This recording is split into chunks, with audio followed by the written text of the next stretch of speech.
ಇನ್ನು ಜುಲೈ 7ನೇ ತಾರೀಕಿಗೆ ಇಡೀ ದೇಶಾದ್ಯಂತ ಸರ್ಕಾರಿ ರಜೆ ಅಂತ ಹೇಳಲಾಗ್ತಾ ಇದೆ. ಇದರ ಬಗ್ಗೆ ಬಂದಿರೋ ದೊಡ್ಡ ಅಪ್ಡೇಟ್ ನೋಡೋಣ. ಹಾಗೆ ಗೃಹಲಕ್ಷ್ಮಿ ಯೋಜನೆ ಬಗ್ಗೆನೂ ಕೂಡ ಒಂದು ಇಂಪಾರ್ಟೆಂಟ್ ಮಾಹಿತಿ, 2,000 ರೂಪಾಯಿ ಹಣ ಜಮೆ ಆಗಿರೋದ್ರ ಬಗ್ಗೆ ದೊಡ್ಡ ಬ್ರೇಕಿಂಗ್ ನ್ಯೂಸ್ ಒಂದು ಬಂದಿರುವಂತದ್ದು. ಯಾವ ಒಂದು ಕಂತಿನ ಹಣ ಯಾವ ತಿಂಗಳದು ಅದು ಕೂಡ ನಾವು ನೋಡ್ತಾ ಹೋಗೋಣ ಈ ಒಂದು ವಿಡಿಯೋದಲ್ಲಿ. ಮತ್ತೆ ಗೆಳೆಯರೆ, ಕೇಂದ್ರ ಸರ್ಕಾರದ ಹೊಸ ನಿಯಮಗಳಾಗಿರ್ಬೋದು, ಮತ್ತೆ ಹೊಸ ಬದಲಾವಣೆಗಳಾಗಿರ್ಬೋದು, ಮತ್ತೆ ಈ ಒಂದು ಕರ್ನಾಟಕದಲ್ಲಿ ಮತ್ತೆ ನಮ್ಮ ಭಾರತ ದೇಶದಲ್ಲಿ GST ಅನ್ನ ಸ್ವಲ್ಪ ಒಂದು ಪ್ರಾಡಕ್ಟ್ಗಳ ಮೇಲೆ ಕಮ್ಮಿ ಮಾಡಲಾಗಿದೆ. ಅದರ ಬಗ್ಗೆನೂ ಕೂಡ ನೋಡೋಣ. ಮತ್ತೆ ಬಂಗಾರದ ಬೆಲೆಯಲ್ಲಿ ದಿಢೀರ್ ಏರಿಕೆ ಆಗಿದೆ, ಎಷ್ಟು ಪ್ರಮಾಣದಲ್ಲಿ ಏರಿಕೆ ಆಗಿದೆ ಅದನ್ನು ಕೂಡ ಈ ವಿಡಿಯೋದಲ್ಲಿ ನೋಡ್ತಾ ಹೋಗೋಣ. ಮೊಬೈಲ್ ಫೋನ್ ಇದ್ದವರು ಎಚ್ಚರ, ಹೊಸ ರೀತಿ ಸ್ಕ್ಯಾಮ್ ಆಗ್ತಾ ಇದೆ. ಬ್ಯಾಂಕ್ ಅಕೌಂಟ್ ಇದ್ದವರು ಕೂಡ ವಿಡಿಯೋನ ಕೊನೆವರೆಗೂ ಪೂರ್ತಿಯಾಗಿ ನೋಡಿ. ಮೊಬೈಲ್ ಅಲ್ಲಿ ಇಂಟರ್ನೆಟ್ ಇದ್ದವರು ಕೂಡ ವಿಡಿಯೋನ ಕೊನೆವರೆಗೂ ನೋಡ್ತಾ ಇರಿ. ಬನ್ನಿ ಗೆಳೆಯರೆ, ಎಲ್ಲ ಒಂದು ಮಾಹಿತಿಗಳನ್ನು ನೋಡ್ತಾ ಹೋಗೋಣ. ಪಂಚ ಗ್ಯಾರಂಟಿ ಯೋಜನೆಗಳು ನಮ್ಮ ಕರ್ನಾಟಕದಲ್ಲಿ ಜನಪ್ರಿಯವಾಗಿರುವಂತದ್ದು, ಅದರಲ್ಲೂ ಕೂಡ ಒಂದು ಹೊಸ ಅಪ್ಡೇಟ್ ಒಂದು ಬಂದಿರುವಂತದ್ದು. ಅದೇನಂತ ನಾವು ನೋಡ್ತಾ ಹೋಗೋಣ ಬನ್ನಿ. ಈ ಒಂದು ವಿಡಿಯೋ ಶುರು ಮಾಡೋಕ್ಕಿಂತ ಮುಂಚೆ ನೀವು ಇನ್ನೂ ಕೂಡ ವಿಡಿಯೋಗೆ ಲೈಕ್ ಮಾಡಿಲ್ಲ ಅಂದ್ರೆ ದಯವಿಟ್ಟು ಒಂದು ಲೈಕ್ ಮಾಡ್ತಾ ನಿಮ್ಮ ಒಂದು ಊರಿನ ಹೆಸರನ್ನ ಕಮೆಂಟ್ ಮಾಡಿ. ಹಾಗೆ ಇದೇ ತರ ಬಿಸಿ ಸುದ್ದಿಗಳಿಗಾಗಿ ನಮ್ಮ ಚಾನಲ್ಗೆ ನೀವು ಇನ್ನೂ ಕೂಡ ಸಬ್ಸ್ಕ್ರೈಬ್ ಆಗಿಲ್ಲ ಅಂದ್ರೆ ಬೇಗನೆ ಸಬ್ಸ್ಕ್ರೈಬ್ ಬಟನ್ ಮೇಲೆ ಕ್ಲಿಕ್ ಮಾಡಿ, ಪಕ್ಕದಲ್ಲಿ ಕಾಣಿಸೋ ಬೆಲ್ ಐಕಾನ್ ಒತ್ತಿ. ಹೌದು, ರಾಜ್ಯದ ಜನತೆಗೆ ಭರ್ಜರಿ ಗುಡ್ ನ್ಯೂಸ್. ಪಂಚ ಗ್ಯಾರಂಟಿಗಳ ಜೊತೆ ಮತ್ತೊಂದು ಗ್ಯಾರಂಟಿ ಯೋಜನೆ ಚಾಲನೆ ಸಿಕ್ಕಿದೆ. ಹೌದು, ಪಂಚ ಗ್ಯಾರಂಟಿ ಯೋಜನೆಗಳ ನಡುವೆ ರಾಜ್ಯ ಕಾಂಗ್ರೆಸ್ ಸರ್ಕಾರ ಈಗ ಮತ್ತೊಂದು ಹೊಸ ಗ್ಯಾರಂಟಿ ಯೋಜನೆ ಜಾರಿಗೆ ತರಲು ಮುಂದಾಗಿದ್ದು, ಜನರ ಕಣ್ಣು ದೃಷ್ಟಿಗೆ ತೊಂದರೆ ಬಂದರೆ ಚಿಕಿತ್ಸೆ ನೀಡುವ ದೃಷ್ಟಿ ಗ್ಯಾರಂಟಿಯನ್ನ ಆಶಾ ಕಿರಣ ಯೋಜನೆ ಮೂಲಕ ಕಾಂಗ್ರೆಸ್ ಸರ್ಕಾರ ನೀಡ್ತಾ ಇದೆ ಅಂತ DCM DK ಶಿವಕುಮಾರ್ ಅವರು ಮಾಹಿತಿ ಕೊಟ್ಟಿದ್ದಾರೆ ಅಂತಾನೂ ಕೂಡ ಇಲ್ಲಿ ನಾವು ಹೇಳಬಹುದು. ಹೌದು ಗೆಳೆಯರೆ, ಮಲ್ಟಿ ಸ್ಪೆಷಾಲಿಟಿ ಆಸ್ಪತ್ರೆಯಲ್ಲಿ ಆಶಾ ಕಿರಣ ದೃಷ್ಟಿ ಕೇಂದ್ರವನ್ನ ಉದ್ಘಾಟಿಸಿ ಯೋಜನೆ ಲಾಭ ಪಡೆದವರಿಗೆ ಉಚಿತ ಕನ್ನಡಕಗಳನ್ನ ವಿತರಣೆ ಕೂಡ ಮಾಡಿದ್ದಾರೆ. ರಾಜ್ಯಾದ್ಯಂತ 393 ಕಡೆ ಆಶಾ ಕಿರಣ ದೃಷ್ಟಿ ಕೇಂದ್ರವನ್ನ ಸ್ಥಾಪನೆ ಮಾಡಲಾಗುತ್ತೆ. ಹೌದು, ರಾಜ್ಯಾದ್ಯಂತ 393 ಕಡೆ ಆಶಾ ಕಿರಣ ದೃಷ್ಟಿ ಕೇಂದ್ರಗಳ ಉದ್ಘಾಟನೆ ಆಗುತ್ತಿದೆ. ಉಚಿತವಾಗಿ ಕನ್ನಡಕ ನೀಡಲಾಗುತ್ತದೆ ಜನರಿಗೆ. ಇದರಿಂದ ಕನ್ನಡಕ ಸೇರಿದಂತೆ ಚಿಕಿತ್ಸೆ ಸಾವಿರಾರು ಮೊತ್ತ ಹಣ ಕೂಡ ಉಳಿಯಲಿದೆ. ದಿನೇಶ್ ಗುಂಡೂರಾವ್ ಅವರ ನೇತೃತ್ವದಲ್ಲಿ ಆರೋಗ್ಯ ಇಲಾಖೆಯು ಜವಾಬ್ದಾರಿ ತೆಗೆದುಕೊಂಡು ಈ ಒಂದು ಕ್ರಾಂತಿಕಾರಿಕ ಹಾಗೂ ಅತ್ಯುತ್ತಮ ಕಾರ್ಯಕ್ರಮಗಳನ್ನ ನೀಡ್ತಾ ಇದ್ದಾರೆ ಅಂತಲೂ ಕೂಡ ಇಲ್ಲಿ ಹೇಳಲಾಗಿದೆ. ಹೌದು ಗೆಳೆಯರೆ, ಇದರ ಪ್ರಕಾರ ನಾವು ಹೇಳೋದಾದ್ರೆ ಕಾಂಗ್ರೆಸ್ ಗ್ಯಾರಂಟಿ ಜೊತೆಗೆ ಈಗ ದೃಷ್ಟಿ ಗ್ಯಾರಂಟಿ ಅಂತಾನೂ ಕೂಡ ಇಲ್ಲಿ ಹೇಳಲಾಗ್ತಾ ಇದೆ. ಅಂದ್ರೆ ನಿಮ್ಮ ಒಂದು ಕಣ್ಣಿನ ಒಂದು ಚಿಕಿತ್ಸೆಗೆ ಗ್ಯಾರಂಟಿ ಕೊಡ್ತಾ ಇದೆ ಕಾಂಗ್ರೆಸ್ ಸರ್ಕಾರ ಅಂತ ಇಲ್ಲಿ ಹೇಳಬಹುದು. ವೀಕ್ಷಕರೇ, ಜನರ ಕಣ್ಣು ದೃಷ್ಟಿಗೆ ತೊಂದರೆ ಬಂದರೆ ಚಿಕಿತ್ಸೆ ನೀಡುವ ದೃಷ್ಟಿ ಗ್ಯಾರಂಟಿಯನ್ನ ಆಶಾ ಕಿರಣ ಯೋಜನೆ ಮೂಲಕ ಕಾಂಗ್ರೆಸ್ ಸರ್ಕಾರ ಈಗ ಚಾಲನೆ ತರ್ತಾ ಇದೆ. ಮತ್ತೆ ಗೃಹಲಕ್ಷ್ಮಿ ಯೋಜನೆ ಆಗಿರ್ಬೋದು, ಗೃಹ ಜ್ಯೋತಿ ಯೋಜನೆ ಆಗಿರ್ಬೋದು, ಶಕ್ತಿ ಯೋಜನೆ, ಉಚಿತ ಬಸ್ ಪ್ರಯಾಣ ಆಗಿರಬಹುದು, ಮತ್ತೆ ಯುವ ನಿಧಿ ಯೋಜನೆ ಮೂಲಕ ನಿರುದ್ಯೋಗಿಗಳಿಗೆ ಆರ್ಥಿಕ ಸಹಾಯ ಆಗಿರಬಹುದು, BPL ಕಾರ್ಡ್ದಾರರಿಗೆ ಅನ್ನಭಾಗ್ಯ ಯೋಜನೆಯಲ್ಲಿ 10 kg ಅಕ್ಕಿ ವಿತರಣೆ ಮಾಡೋದಾಗಿರ್ಬೋದು. ಎಲ್ಲ ಕಾಂಗ್ರೆಸ್ ಸರ್ಕಾರ ಗ್ಯಾರಂಟಿ ಯೋಜನೆಗೆ ಮತ್ತೊಂದು ಗ್ಯಾರಂಟಿ ಯೋಜನೆ ದೃಷ್ಟಿ ಗ್ಯಾರಂಟಿ ಅಂತಾನೂ ಕೂಡ ಇಲ್ಲಿ ಹೇಳಲಾಗ್ತಾ ಇದೆ. ಇದು ಒಂದು ಬಂಪರ್ ಗುಡ್ ನ್ಯೂಸ್ ಅಂತಾನೆ ಹೇಳಬಹುದು. ಇದರ ಬಗ್ಗೆ ನಿಮ್ಮ ಅನಿಸಿಕೆ ಏನು ಎಂಬುದನ್ನು ನೀವು ನಮಗೆ ಕಮೆಂಟ್ ಮಾಡಿ ಕೂಡ ತಿಳಿಸಬಹುದು. ಇನ್ನು ಹಲವಾರು ಬ್ರೇಕಿಂಗ್ ನ್ಯೂಸ್ಗಳು, ಇದೇ ತರ ಹೊಸ ಸುದ್ದಿಗಳು ಬರ್ತಾ ಇರ್ತವೆ. ನೀವು ಸಬ್ಸ್ಕ್ರೈಬ್ ಆಗಿಲ್ಲ ಅಂದ್ರೆ ಬೇಗನೆ ಸಬ್ಸ್ಕ್ರೈಬ್ ಕೂಡ ಮಾಡ್ತಾ ಇರಿ, ವಿಡಿಯೋಗೆ ಲೈಕ್ ಕೂಡ ಮಾಡ್ತಾ ಇರಿ. ಈ ಒಂದು 5 ಗ್ಯಾರಂಟಿ ಯೋಜನೆಗಳಲ್ಲಿ ನಿಮಗೆ ಯಾವ ಗ್ಯಾರಂಟಿ ಯೋಜನೆ ತುಂಬಾ ಇಷ್ಟವಾಗುತ್ತೆ ಅದರ ಬಗ್ಗೆನೂ ಕೂಡ ನೀವು ನಮಗೆ ಕಮೆಂಟ್ ಮಾಡಿ ತಿಳಿಸಬಹುದು. ಗೆಳೆಯರೆ, ಬನ್ನಿ ಈಗ ಮತ್ತೊಂದು 2ನೇ ಟಾಪ್ ಬ್ರೇಕಿಂಗ್ ನ್ಯೂಸ್ ಏನಂತ ನೋಡ್ತಾ ಹೋಗೋಣ. ಜುಲೈ 7ನೇ ತಾರೀಕಿನಂದು ರಜೆ ಇದೆಯೋ ಇಲ್ವೋ ಅಂತ ತುಂಬಾ ಜನ ಕಮೆಂಟ್ ಮಾಡಿ ಕೇಳ್ತಾ ಇದ್ರು. ಈಗಾಗಲೇ ಇಂಡಿಯನ್ ಟೈಮ್ಸ್ ಅಲ್ಲಿ ಆಗಿರಬಹುದು, ಎಕನಾಮಿಕ್ ಟೈಮ್ಸ್ ಅಲ್ಲಿ ಆಗಿರಬಹುದು, ಇದರ ಬಗ್ಗೆ ಒಂದು ಮಾಹಿತಿ ಸಿಕ್ಕಿರುವಂತದ್ದು. ಜುಲೈ 7ನೇ ತಾರೀಕಿನಂದು ಶಾಲೆ, ಕಾಲೇಜು, ಬ್ಯಾಂಕ್, ಶೇರ್ ಮಾರ್ಕೆಟ್ ಕೂಡ ಬಂದ್ ಆಗುವ ಚಾನ್ಸಸ್ ಇದೆ. ಕ್ಯಾಲೆಂಡರ್ ಪ್ರಕಾರ ನೋಡ್ತಾ ಹೋಗೋದಾದ್ರೆ 6ನೇ ತಾರೀಕಿಗೆ ಮೊಹರಂ ಬಂದಿದೆ. ಆದ್ರೆ ಚಂದ್ರನ ದರ್ಶನ ಯಾವಾಗುತ್ತೆ ಅದರ ಮೇಲೆ ರಜೆ ಡಿಪೆಂಡ್ ಆಗಲಿದೆ. ಹೀಗಾಗಿ ಇದು 50-50 ಅಂತಾನೆ ಹೇಳಬಹುದು. ಮೊದಲಿಗೆ ಹೇಳೋದಾದ್ರೆ ಚಂದ್ರನ ದರ್ಶನದ ಆಧಾರದ ಮೇಲೆ ಈ ದಿನ ಬದಲಾಗುತ್ತದೆ. ಹಾಗಾದ್ರೆ ಭಾರತದಲ್ಲಿ ಈ ದಿನ ಯಾವಾಗ ಬರಬಹುದು, ಸರ್ಕಾರಿ ರಜೆ ಯಾವಾಗ ಎಂಬುವ ಪ್ರಶ್ನೆ ಉದ್ಭವಿಸುತ್ತದೆ. ಮೊಹರಂನ 10ನೇ ದಿನವಾದ ಅಶೂರಾ ಭಾರತದಲ್ಲಿ ಜುಲೈ 6ರಂದು ಬರಲಿದೆ. ಜುಲೈ 6ಕ್ಕೆ ಭಾನುವಾರ ಇದೆ. ಭಾನುವಾರ ಸರ್ಕಾರಿ ರಜೆ ಇದ್ದೇ ಇರುತ್ತೆ. ಆದರೆ ನಮ್ಮ ದೇಶದಲ್ಲಿ ಜೂನ್ 26ರಂದು ಚಂದ್ರ ದರ್ಶನವಾಗಿರುವುದರಿಂದ ಜುಲೈ 6 ಎಂದು ಖಚಿತವಾಗಿರುವಂತದ್ದು. ಆದರೆ ಮೊಹರಂ ಚಂದ್ರನ ದರ್ಶನದ ವೇಳೆ ನಿರ್ಧಾರವಾಗುತ್ತದೆ. ಜುಲೈ 6ರಂದು ಮೊಹರಂ ಎಂದು ಹೇಳಲಾಗುತ್ತದೆ. ಆದರೆ ಅಂದು ಚಂದ್ರನ ದರ್ಶನ ಆಗದೆ ಹೋದರೆ ರಜೆ ದಿನ ಜುಲೈ 7ಕ್ಕೆ ಟ್ರಾನ್ಸ್ಫರ್ ಆಗುತ್ತೆ. ಜುಲೈ 7ರಂದು ಸೋಮವಾರ ಇರೋದ್ರಿಂದ ಮುಂದೂಡಿಕೆ ಆಗುತ್ತೆ. ಮೊಹರಂ ಆಚರಣೆ ದಿನ ದೇಶಾದ್ಯಂತ ಎಲ್ಲ ಶಾಲೆ, ಕಾಲೇಜು, ಬ್ಯಾಂಕುಗಳು, ಸರ್ಕಾರಿ ಕಚೇರಿಗಳು ಮತ್ತು ಷೇರು ಮಾರುಕಟ್ಟೆ, Bombay stock exchange, national stock exchange ಎಲ್ಲವೂ ಕೂಡ ಬಂದ್ ಇರುತ್ತದೆ ಅಂತ ಇಲ್ಲಿ ಹೇಳಲಾಗ್ತಾ ಇದೆ. ಮೊಹರಂ ಹಬ್ಬ ಹಿನ್ನೆಲೆ ದೇಶಾದ್ಯಂತ ಶಾಲೆ, ಕಾಲೇಜು, ಬ್ಯಾಂಕುಗಳು, ಸರ್ಕಾರಿ ಕಚೇರಿಗಳು, ಅಂಚೆ ಕಚೇರಿಗಳು, ಎಲ್ಲ ನಾಡ ಕಚೇರಿಗಳು ಬಂದ್ ಇರುತ್ತೆ ಅಂತ ಹೇಳಲಾಗ್ತಾ ಇದೆ. ಈ ಬಾರಿ ಮೊಹರಂ ಜುಲೈ 6 ರವಿವಾರ ಕೂಡ ಬಂದಿದೆ. ಆದರೆ ಚಂದ್ರನ ದರ್ಶನ ಜುಲೈ 6ರಂದು ಆಗದೆ ಹೋದರೆ ಅದು ಜುಲೈ 7ಕ್ಕೆ ಬದಲಾವಣೆಯಾಗಿ ಜುಲೈ 7ರಂದು ಸಾರ್ವಜನಿಕ ರಜೆ ಘೋಷಣೆ ಮಾಡಲಾಗುತ್ತದೆ ಅಂತ ಇಲ್ಲಿ ಹೇಳಲಾಗಿದೆ. ಇನ್ನು ಮೊಹರಂ ಹಬ್ಬದ ದಿನದಂದು ಷೇರು ಮಾರುಕಟ್ಟೆಗಳು ಕೂಡ ಮುಚ್ಚಲ್ಪಡುತ್ತವೆ ಅಂತ ಹೇಳಲಾಗ್ತಾ ಇದೆ.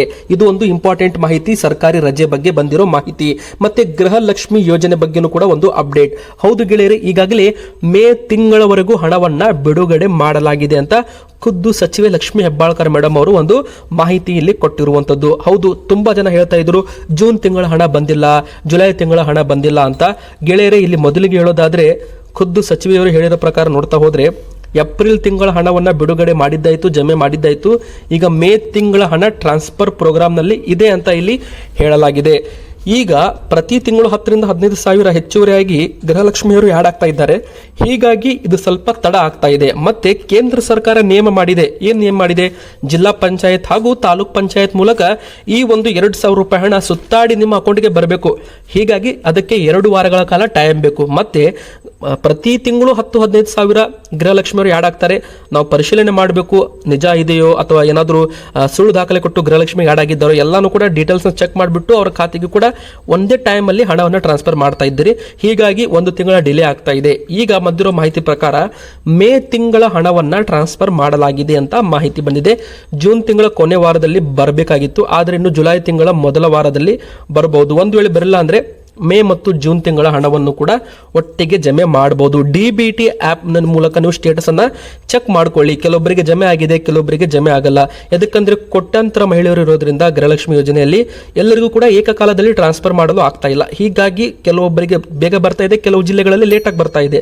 ಆದ್ರೆ ಬರುತ್ತೆ, 100% ಬರುತ್ತೆ. ಯಾರು ಕೂಡ ಇದರ ಬಗ್ಗೆ ಒಂದು ಚಿಂತೆ ಮಾಡಬಾರದು ಅಂತ ಒಂದು ಮಾಹಿತಿ ಇಲ್ಲಿ ಸಿಕ್ಕಿರುವಂತದ್ದು. ವೀಕ್ಷಕರೇ, ನೀವು ಕೂಡ ಗೃಹಲಕ್ಷ್ಮಿ ಯೋಜನೆಗಾರರಾಗಿದ್ರೆ ಕಮೆಂಟ್ ಅಲ್ಲಿ ನಿಮಗೆ ಯಾವ ಕಂತಿನ ಹಣ ಬಂದಿಲ್ಲ ನಮಗೆ ಕಮೆಂಟ್ ಅಲ್ಲಿ ತಿಳಿಸ್ತಾ ನಿಮ್ಮ ಊರಿನ ಹೆಸರನ್ನ ಕಮೆಂಟ್ ಮಾಡಿ, ನಾವು ನಿಮಗೆ ಅದಕ್ಕೆ ರಿಪ್ಲೈ ಮಾಡ್ತೀವಿ. ಅದಕ್ಕೆ ಬಂದಿಲ್ಲ ಯಾವ ತರ ನೀವು ಚೆಕ್ ಮಾಡಬಹುದು, DBT ಮೂಲಕ ಆಪ್ ಮೂಲಕ ಯಾವ ತರ ಚೆಕ್ ಮಾಡಬಹುದು ಅದನ್ನು ಕೂಡ ನಿಮಗೆ ನಾವು ಇಲ್ಲಿ ಮಾಹಿತಿ ಕೊಡಲಿದ್ದೇವೆ ಗೆಳೆಯರೆ. ಇದು ಕೂಡ ಒಂದು ಇಂಪಾರ್ಟೆಂಟ್ ಮಾಹಿತಿ ಅಂತ ಹೇಳ್ಬೋದು, ಗೃಹಲಕ್ಷ್ಮಿ ಯೋಜನೆ ಬಗ್ಗೆ ಬಂದಿರೋ ಮಾಹಿತಿ. ಇನ್ನು ಬಂಗಾರದ ಬೆಲೆ ಮತ್ತೆ ಈಗ 1,10,000 ಸಾಗ್ತಾ ಇದೆ. ಹೌದು ಗೆಳೆಯರೆ, ಬಂಗಾರದ ಬೆಲೆ ಇಳಿಕೆ ಆಗಿತ್ತು. ಬರೋಬ್ಬರಿ 97,500 ಚಿಲ್ಲರಿಗೆ ಬಂದಿತ್ತು. ಆದ್ರೆ ಈಗ ಮತ್ತೆ ಬಂಗಾರದ ದರದಲ್ಲಿ ಏರಿಕೆ ಕಂಡು ಬರ್ತಾ ಇದೆ. ಪ್ರತಿದಿನ ಬಂಗಾರ ಏರಿಕೆ ಆಗ್ತಾನೆ ಹೋಗ್ತಾ ಇದೆ. ಮತ್ತೆ 24 ಕ್ಯಾರೆಟ್ ಚಿನ್ನದ ದರ ಈಗ 98,500 ರೂಪಾಯಿ ಗಡಿಗೆ ಇಲ್ಲಿ ಬಂದು ನಿಂತಿರುವಂತದ್ದು ಗೆಳೆಯರೆ. ಹೌದು ಫ್ರೆಂಡ್ಸ್, ಇದು ಒಂದು ಶಾಕಿಂಗ್ ನ್ಯೂಸ್ ಅಂತಾನೆ ಹೇಳ್ಬೋದು. ಮತ್ತೆ 1 ಲಕ್ಷ ಗಡಿಯತ್ತ ಸಾಗ್ತಾ ಇದೆ. 1 ಲಕ್ಷದ ಒಳಗಡೆ ಬಂದಿತ್ತು ಬಂಗಾರ, ಇನ್ನೂ ಸ್ವಲ್ಪ ಇಳಿಕೆ ಆಗುತ್ತೆ ಅಂತ ಜನರು ಕಾಯ್ತಾ ಇದ್ರು. ಆದ್ರೆ ಡಿಮ್ಯಾಂಡ್ ಹೆಚ್ಚಳವಾಗಿ ಬಂಗಾರದ ಬೆಲೆ ಮತ್ತೆ ಈಗ ಏರಿಕೆ ಗಡಿಯಲ್ಲಿ ಸಾಗ್ತಾ ಇರುವಂತದ್ದು. ಮತ್ತೆ ಬೆಳ್ಳಿ ದರದು ಕೂಡ ದಿನೇ ದಿನೇ ಏರಿಕೆ ಆಗ್ತಾ ಇದೆ. ಮೊನ್ನೆ 2,400 ರೂಪಾಯಿ ಅಷ್ಟು ಏರಿಕೆ ಆಗಿತ್ತು, ಮತ್ತೆ 600 ರೂಪಾಯಿ ಏರಿಕೆ ಆಯಿತು, ಮತ್ತೆ ಈಗ 1,000 ರೂಪಾಯಿ ಏರಿಕೆ ಆಗಿದೆ. 1,18,000 ರೂಪಾಯಿ ಆಗಿದೆ 1 kg ಬೆಳ್ಳಿ ದರ ಅಂತಾನೆ ಇಲ್ಲಿ ನಾವು ಹೇಳ್ಬೋದು ಫ್ರೆಂಡ್ಸ್. ಮತ್ತೆ ಈಗ 24 ಕ್ಯಾರೆಟ್ ಚಿನ್ನದ ಬೆಲೆಯು ಕೂಡ 10 ಗ್ರಾಮ್ಗೆ 1 ಲಕ್ಷದ ಗಡಿಯತ್ತ ಅಂದ್ರೆ 99,800 ರೂಪಾಯಿ ಅಷ್ಟು ಬಂದಿರುವಂತದ್ದು. 22 ಕ್ಯಾರೆಟ್ ಚಿನ್ನವು ಕೂಡ 10 ಗ್ರಾಮ್ಗೆ ಈಗ 91,300 ರೂಪಾಯಿವರೆಗೂ ಬಂದಿರುವಂತದ್ದು ಗೆಳೆಯರೆ. ಮತ್ತೆ 18 ಕ್ಯಾರೆಟ್ ಚಿನ್ನದ ದರವು ಕೂಡ 10 ಗ್ರಾಮ್ಗೆ 75,000 ರೂಪಾಯಿ ಗಡಿಗೆ ಬಂದಿರುವಂತದ್ದು. 72,000 ರೂಪಾಯಿ ಆಗಿತ್ತು, ಈಗ ಮತ್ತೆ 3,000 ರೂಪಾಯಿ ಏರಿಕೆ ಆಗಿದೆ. ಇದೇ ತರ ಏರಿಕೆ ಆಗ್ತಾನೆ ಇದೆ. ಈಗ ಇನ್ನೊಂದು ದೊಡ್ಡ ಶಾಕಿಂಗ್ ಸುದ್ದಿ ಅಂತ ಹೇಳ್ಬೋದು. ಈಗಾಗಲೇ ಎಲ್ಲ AI ಮೂಲಕ ನಡೀತಾ ಇದೆ. ಈ ನಮ್ಮ ಇಡೀ ಒಂದು ವಿಶ್ವದಲ್ಲಿ AI ಟೆಕ್ನಾಲಜಿ ಭಾರಿ ಪ್ರಮಾಣದಲ್ಲಿ ಯೂಸ್ ಆಗ್ತಾ ಇದೆ. AI ಬಳಕೆ ಮಾಡಿ ಆಟೋಮೆಟಿಕ್ ಆ್ಯಪ್ಗಳನ್ನು ಕ್ರಿಯೇಟ್ ಮಾಡೋದ್ರ ಮೂಲಕ ಜನರಿಗೆ ಮೋಸವನ್ನು ಮಾಡ್ತಾ ಇದ್ದಾರೆ. ಲೋನ್ ಅಪ್ಲಿಕೇಶನ್ಗಳು ಈಗ ತುಂಬಾನೇ ಚಾಲ್ತಿಯಲ್ಲಿ ಬಂದಿದ್ದಾವೆ. ಸಾಲ ಕೊಡೋದಾಗಿ ಹೇಳಿ ಸಾಲ ಕೊಟ್ಟು ತುಂಬ ಜನರಿಗೆ ಮೋಸ ಮಾಡಿದ್ದಾರೆ. 3-4 ಪಟ್ಟು ಬಡ್ಡಿ ಹಾಕಿ ವಸೂಲಿ ಮಾಡಿದ್ದಾರೆ. ಮತ್ತೆ ಅಮೆಜಾನ್, ಫ್ಲಿಪ್ಕಾರ್ಟ್ ಹೆಸರಲ್ಲಿ ನಿಮಗೆ ಗಿಫ್ಟ್ ಸಿಗುತ್ತೆ ಅಂತ ಲಿಂಕ್ಗಳು ಬರ್ತಾ ಇದ್ದಾವೆ. ಆ ಒಂದು ಲಿಂಕ್ಗಳನ್ನು ಕ್ಲಿಕ್ ಮಾಡಿದರೆ ನಿಮ್ಮ ಒಂದು ಮೊಬೈಲ್ಗೆ ಬರೋ OTP ಯಾರಿಗಾದರೂ ಹೇಳಿದರೆ ನಿಮ್ಮ ಖಾತೆಯಲ್ಲಿರೋ ಹಣ ಮಾಯವಾಗುತ್ತೆ. ಹೌದು ವೀಕ್ಷಕರೇ, ಯಾರೇ ಒಬ್ಬರು ಎಂಥ ಒಂದು ಸೋಷಿಯಲ್ ಮೀಡಿಯಾದಲ್ಲಿ ವಾಟ್ಸಪ್ ಆಗಿರ್ಬೋದು, ಫೇಸ್ಬುಕ್ಕಲ್ಲಿ ಏನಾದರೂ ನಿಮಗೆ ಫ್ರೀ ಗಿಫ್ಟ್ ಸಿಗುತ್ತೆ, ಇದನ್ನು 10 ಮಂದಿಗೆ ಶೇರ್ ಮಾಡಿ ಅಂತ ಏನಾದರೂ ನಿಮಗೆ ಒಂದು ಮೆಸೇಜ್ ಬಂದರೆ ಅದನ್ನು ನೀವು ಯಾರಿಗೂ ಕೂಡ ಶೇರ್ ಮಾಡಬೇಡಿ. ಯಾಕಂದರೆ ಯಾರಾದರೂ ಅದರಲ್ಲಿ ಲಿಂಕನ್ನು ಕ್ಲಿಕ್ ಮಾಡಿ ಅದರಲ್ಲಿ ಯಾರಾದರೂ ತಮ್ಮ ಡೀಟೇಲ್ಸ್ನ ಆ್ಯಡ್ ಮಾಡಿದರೆ ಅದು ಹ್ಯಾಕ್ ಆಗುವ ಸಾಧ್ಯತೆ ಇರುತ್ತೆ ವೀಕ್ಷಕರೇ. ಹೀಗಾಗಿ ಯಾರೂ ಕೂಡ ಈ ಒಂದು ಡಿಸ್ಕೌಂಟ್ ಸಿಗುತ್ತೆ, 50% ಡಿಸ್ಕೌಂಟ್ ಸಿಗುತ್ತೆ, 80% ಡಿಸ್ಕೌಂಟ್ ಸಿಗುತ್ತೆ, 5 ಜನರಿಗೆ ಶೇರ್ ಮಾಡಿ ಅಂತ ಒಂದು ಏನಾದರೂ ಲಿಂಕ್ ಕಳಿಸ್ತಾರೆ. ಮತ್ತು ಮದುವೆ ಇನ್ವಿಟೇಷನ್ ಕಾರ್ಡ್ ಕಳಿಸ್ತಾರೆ. ಮಾಡ್ತಾರೆ. ಅದರಲ್ಲೂ ಕೂಡ ಒಂದು ಲಿಂಕಲ್ಲಿ ಒಂದು ಸ್ಕ್ಯಾಮ್ ಇರುತ್ತೆ. ಯಾರಾದರೂ ತಮ್ಮ ಒಂದು ಡೀಟೇಲ್ಸ್ನ ಹಾಕಿದರೆ ಅದರಲ್ಲಿ ಎಲ್ಲವೂ ಕೂಡ ಗೊತ್ತಾಗುತ್ತೆ ಮತ್ತು ಅವರು ಕಳ್ಳರು ಅದನ್ನು ಕಳ್ಳತನ ಮಾಡ್ತಾರೆ. ಈಗಾಗಲೇ SBI ಕೂಡ ಇದರ ಬಗ್ಗೆ ಎಚ್ಚರಿಕೆ ಕೊಟ್ಟಿದೆ. SBI ಹೆಸರಲ್ಲೂ ಕೂಡ ತುಂಬ ಜನರಿಗೆ ಮೆಸೇಜ್ಗಳು ಬರ್ತಾ ಇದ್ದಾವೆ. SBI ಬ್ಯಾಂಕ್ ಅಕೌಂಟ್ ಇದ್ದವ್ರಿಗೂ ಕೂಡ ಮೊಬೈಲ್ಗೆ ಮೆಸೇಜ್ ಬರ್ತಾ ಇದೆ. ಆದರೆ ಅದು SBI ದವರು ಕಳಿಸ್ತಾ ಇಲ್ಲ. ಯಾರೇ ಒಬ್ಬರು ಕಳ್ಳರು ಅಂದರೆ ಆನ್ಲೈನ್ ಸೈಬರ್ ಫ್ರಾಡ್ಸ್ ಅವರು ಏನು ಮಾಡ್ತಿದ್ದಾರೆ, ಅವರ ಹೆಸರಿನಲ್ಲಿ ಕಳಿಸ್ತಾ ಇದ್ದಾರೆ, ಯೋನೋ ಆ್ಯಪ್ನ ಹೆಸರಿನಲ್ಲಿ ಕಳಿಸ್ತಾ ಇದ್ದಾರೆ. ಇದರ ಬಗ್ಗೆನೂ ಕೂಡ ಎಚ್ಚರವಿರಲಿ. ಈ KYC ನೆಪದಲ್ಲಿ ನಿಮಗೆ ಕರೆಗಳು ಬರ್ಬೋದು, ನಿಮ್ಮ Aadhaar card PAN card details ಕೇಳ್ಬೋದು. ನಿಮ್ಮ ಮೊಬೈಲ್ಗೆ ಬರೋ OTP ಯಾರಿಗೂ ಕೂಡ ಹೇಳಬೇಡಿ ಅಂತಲೂ ಕೂಡ ಇಲ್ಲಿ ಹೇಳಲಾಗಿದೆ. ಈಗಾಗಲೇ ತುಂಬ ಜನರಿಗೆ ಇದು ಗೊತ್ತಿರ್ಬೋದು. ಸರ್ಕಾರ ರಿಂಗ್ ಟೋನ್ ಕೂಡ ಆ್ಯಡ್ ಮಾಡಿದೆ. ಸೋಷಿಯಲ್ ಮೀಡಿಯಾದಲ್ಲಿ ಬರುವ ಜಾಹೀರಾತುಗಳನ್ನು ನೋಡಿ ಯಾರಿಗೂ ಕೂಡ ಹಣ ಕೊಡಬೇಡಿ ಅಂತಲೂ ಕೂಡ ಒಂದು ಜಾಹೀರಾತು ಇಲ್ಲಿ ಬಂದಿರುವಂಥದ್ದು. ಅದು ಕೂಡ ನಿಮಗೆ ಗೊತ್ತಿರಲಿ. ಯಾರಾದರೂ ನಾವು ಪೊಲೀಸರು ಅಂತ ಹೇಳಿ ಕರೆ ಮಾಡಿದ್ರು ಕೂಡ ಅದರ ಬಗ್ಗೆನೂ ಕೂಡ ಎಚ್ಚರವಿರಲಿ. ಗೆಳೆಯರೆ, ಮತ್ತೆ ಬನ್ನಿ, ಈಗ ಇನ್ನೊಂದು ಟಾಪ್ ಬ್ರೇಕಿಂಗ್ ನ್ಯೂಸ್ ಬರ್ತಾ ಇದೆ. ಏನಂತ ಕೇಂದ್ರ ಸರ್ಕಾರವು GST ಅನ್ನ ಕಡಿಮೆ ಮಾಡಿದೆ. 12% GST ಅನ್ನ 5%ಗೆ ಇಳಿಕೆ ಮಾಡಲಿದೆ. ಹೌದು ಗೆಳೆಯರೆ, ಕೇಂದ್ರ ಸರ್ಕಾರವು ಸರಕು ಮತ್ತು ಸೇವಾ ತೆರಿಗೆ GST ದರ ಸ್ಲ್ಯಾಬ್ಗಳ ಪುನರ್ರಚನೆಗೆ ಚಿಂತನೆ ನಡೆಸಿದ್ದು, ಈ ಪ್ರಕಾರ ಹಲವು ಅಗತ್ಯ ವಸ್ತುಗಳ ಮೇಲಿನ GST ದರವನ್ನ 12% ಇಂದ 5%ಗೆ ಇಳಿಸಬೇಕು ಎಂಬುದರ ಬಗ್ಗೆ ಪ್ರಸ್ತಾಪವಾದರೆ 12% GST ಸ್ಲ್ಯಾಬ್ ಅನ್ನೇ ಪೂರ್ತಿ ತೆಗೆದು ಹಾಕಬೇಕು ಎಂದು ಇನ್ನೊಂದು ಕಡೆಗೆ ಪ್ರಸ್ತಾಪವಾಗಿದೆ ಅಂತ ಇಲ್ಲಿ ಹೇಳಲಾಗಿದೆ. ಲಸಿಕೆ ಆಗಿರ್ಬೋದು, ಬಟ್ಟೆ ಆಗಿರ್ಬೋದು, ಬೈಸಿಕಲ್ ಸೇರಿ ಅಗತ್ಯ ವಸ್ತುಗಳು ಇನ್ನು ಸ್ವಲ್ಪ ಕಡಿಮೆ ಆಗಬಹುದು ಅಂತ ಇಲ್ಲಿ ಹೇಳಲಾಗಿದೆ. ಮಾಸಾಂತ್ಯಕ್ಕೆ GST ಕೌನ್ಸಿಲ್ ಸಭೆಯಲ್ಲಿ ಇದರ ಬಗ್ಗೆ ನಿರ್ಧಾರವನ್ನ ಮಾಡಲಿದ್ದಾರೆ. 12% ಯಾವುದೆಲ್ಲ ಟ್ಯಾಕ್ಸ್ ಇದೆ ನೋಡಿ ಅದನ್ನ 5% ಮಾಡಬಹುದು, ಇಲ್ಲವಾದಲ್ಲಿ ಇನ್ನೂ ಸ್ವಲ್ಪ ಕಡಿಮೆ ಮಾಡಬಹುದು. GST ಮಂಡಳಿ ಮುಂದೆ 2 ಪ್ರಸ್ತಾಪ ಈಗ ಬಂದಿರುವಂತದ್ದು ಅಂತ ಇಲ್ಲಿ ಹೇಳಲಾಗಿದೆ. 12% GST ಸ್ಲ್ಯಾಬ್ ಪೂರ್ಣವಾಗಿ ರದ್ದು ಮಾಡಬೇಕು, ಇಲ್ಲವಾದಲ್ಲಿ 15% ಇದ್ದದನ್ನ ಅದನ್ನ 5%ಗೆ ಇಳಿಕೆ ಮಾಡಬೇಕು. ಇದರಿಂದ ಕೆಲವು ವಸ್ತುಗಳ ಬೆಲೆಯಲ್ಲಿ 7% ಅಷ್ಟು ಕಡಿಮೆ ಆಗುತ್ತೆ. ಲಕ್ಷಕ್ಕೆ 700 ರೂಪಾಯಿಯಷ್ಟು ಕಡಿಮೆ ಆಗಲಿದೆ ಅಂತಾನೆ ಹೇಳ್ಬೋದು ಗೆಳೆಯರೆ. ಇವತ್ತಿಗೆ ಇಷ್ಟ ಆಗಿತ್ತು. ವಿಡಿಯೋ ಇಷ್ಟ ಆದರೆ ಲೈಕ್ ಮಾಡಿ, ಶೇರ್ ಮಾಡಿ, ನಮ್ಮ ಚಾನಲ್ಗೆ ಸಬ್ಸ್ಕ್ರೈಬ್ ಮಾಡಿ, ಪಕ್ಕದಲ್ಲಿ ಕಾಣಿಸೋ ಬೆಲ್ ಐಕಾನ್ ಒತ್ತಿ.